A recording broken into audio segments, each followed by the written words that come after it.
Why do most Americans believe they're behind on retirement because they didn't save enough? That's the story almost everyone tells themselves.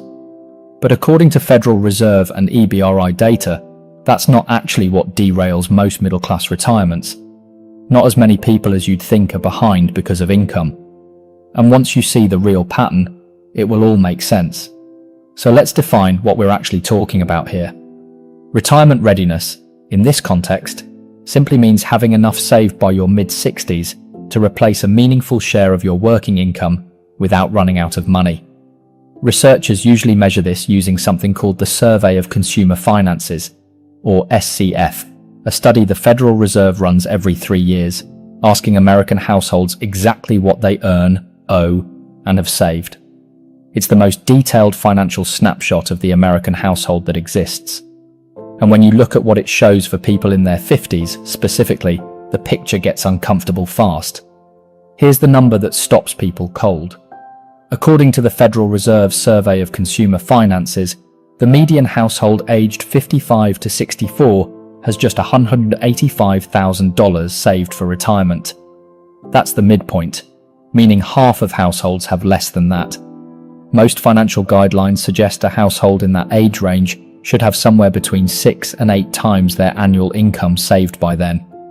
For a household earning the median income, that gap runs into the hundreds of thousands of dollars. That's not a small shortfall. That's a gap large enough to change what retirement actually looks like for millions of families. That number surprises people because it doesn't match the story they've been told their whole working lives. A lot of people assume this gap exists because people didn't earn enough, or didn't start saving early enough, or spent too freely along the way. It feels like a personal failing, something that could have been avoided with better habits or a little more willpower. But EBRI, the Employee Benefit Research Institute, has spent years studying exactly who these households are and what's actually happening in their finances year by year. And what they found doesn't point to poor choices. It points to timing. Because the same households with low retirement balances in their 50s are also, according to EBRI, carrying the highest debt loads of their entire lives during that same decade. Not because they're reckless with money, but because they are living through the single most expensive stretch of the American family life cycle, all at once, during the very years they're supposed to be saving the most. So here's where it gets interesting. Think about what actually happens to a household in their 50s. Kids are heading to college, and tuition bills start arriving with a regularity that a mortgage payment used to have.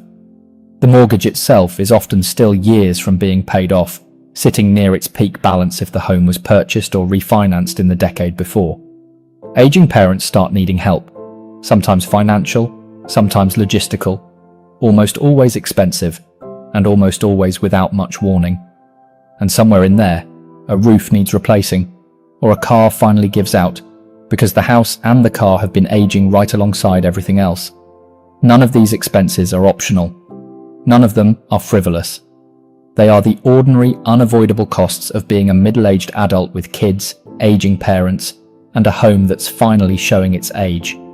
Financial researchers have started calling the 50s the sandwich decade, a term for the years when college costs, mortgage pressure, parent care, and retirement savings are all competing for the exact same paycheck at the exact same time. There isn't a good way to sequence these expenses because they don't wait for permission. They tend to arrive together, stacked on top of each other, right in the middle of a person's highest earning years. And here's the part that changes how you should think about this entirely. Timing matters more than income. A household earning $120,000 a year at age 55, with 3 of these major expenses still overlapping, will often save less for retirement that year than a household earning $85,000 with those same expenses already behind them. The sequence of your expenses, not the size of your salary, is what actually determines your retirement outcome. That single idea reframes almost everything about how we talk about retirement readiness in this country. It means 2 households with wildly different incomes can end up in nearly identical positions at 65, simply because one of them got hit with everything at once, and the other one didn't. But here's the thing that makes this even more costly than it looks on the surface. Money not saved in your 50s isn't just delayed. It's the most expensive money you'll ever fail to save, because your account balance is at its highest point of your life. And compounding, the process of your investment returns generating their own returns over time, has the least amount of time left to work its effect before you retire. Consider this: $10,000 a year, not contributed between ages 52 and 57, growing at a historical average return of 7%, adds up to roughly $70,000 missing from your account by age 65.